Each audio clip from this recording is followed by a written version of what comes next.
Good morning, friends. Coming to you this morning live from CBST. I apologize for the delay. There's some technical issues here.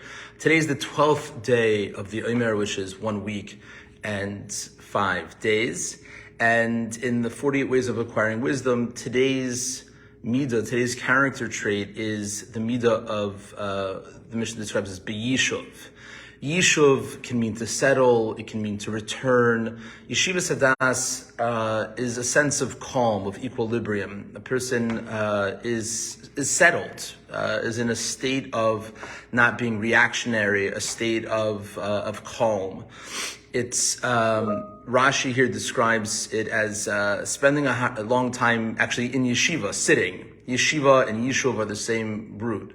That when a person establishes themselves as somebody who thinks, somebody who's deliberate, somebody who is intentional, so then as they move about the world, they're not thrown from that place of stability.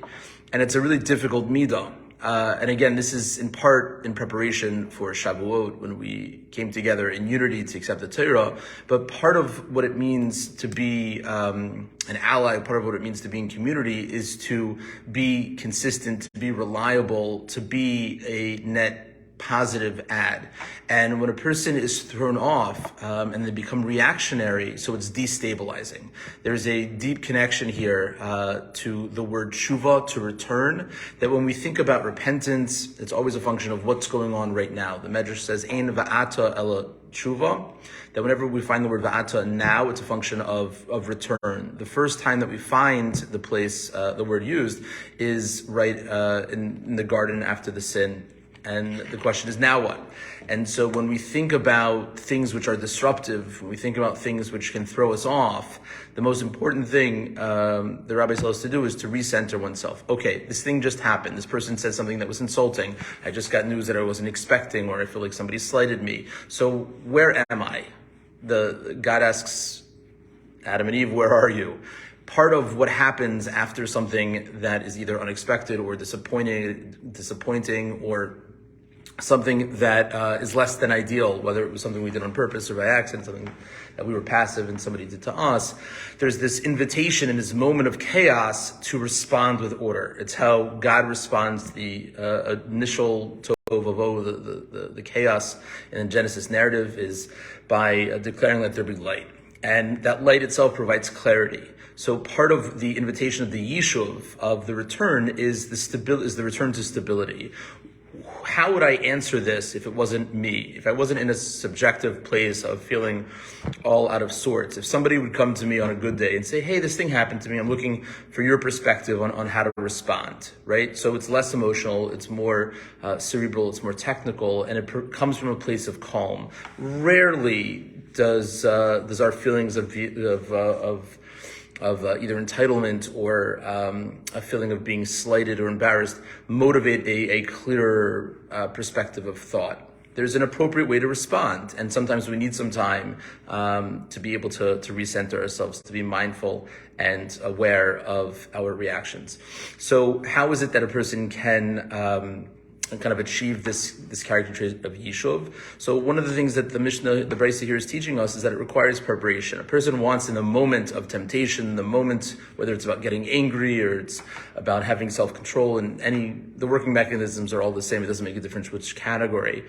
Often the moment itself of the temptation is too difficult. So part of it is the preparation, which is one of the reasons why for 49 days we're preparing for the giving of the Torah, that we should be the best receptacle for it. We should be as available as possible to fill ourselves with goodness, and the best way to do that is the removal of the things which get in the way. The verse says, "Sormei rava aseh tov," remove oneself from evil and then do good.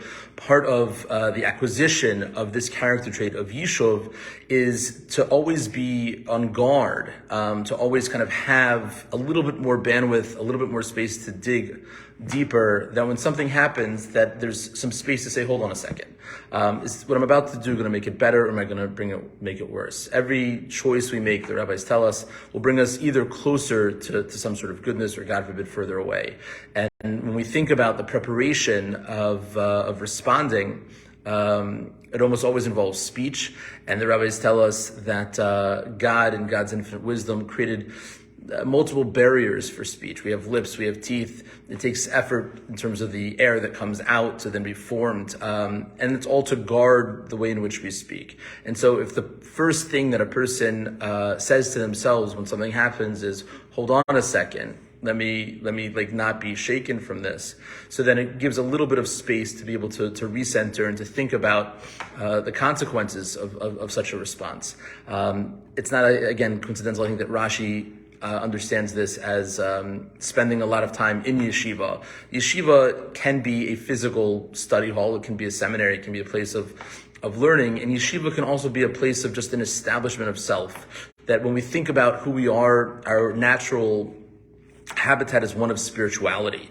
And when we move about the world, identifying as a child of the divine, as part of humanity, as an agent of change for the positive. So when things happen that are unexpected, the settlement of that identity, the permanence of that awareness of our immutable good at our core, Elokai neshama shenasat to be tahirihi, that the soul that God has given us is intrinsically pure, so that allows us to re-center and refocus, not as how do I feel as a human being who was just insulted or just disrupted, but rather how do I feel as an agent of change, both internally to work on myself, that when something happens, I can return. This yishuv is a return to the ideal way of being, that I can return to that state of, it's not about me for me, it's about me for the greater good, it's about me for my own refinement.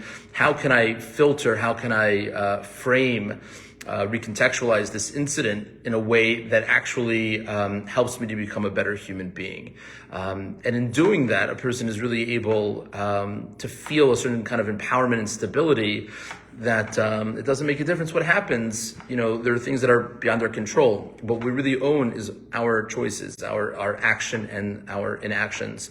And if a person feels like they're empowered to do that I'm in control, that it doesn't make a difference what happens, I can feel the totality of the resources of my internal being unified together for a higher purpose. So there's something very settling that regardless of where a person is physically, they're taking that aspect of yeshiva, that stability, that return to the consciousness of goodness with them wherever they go.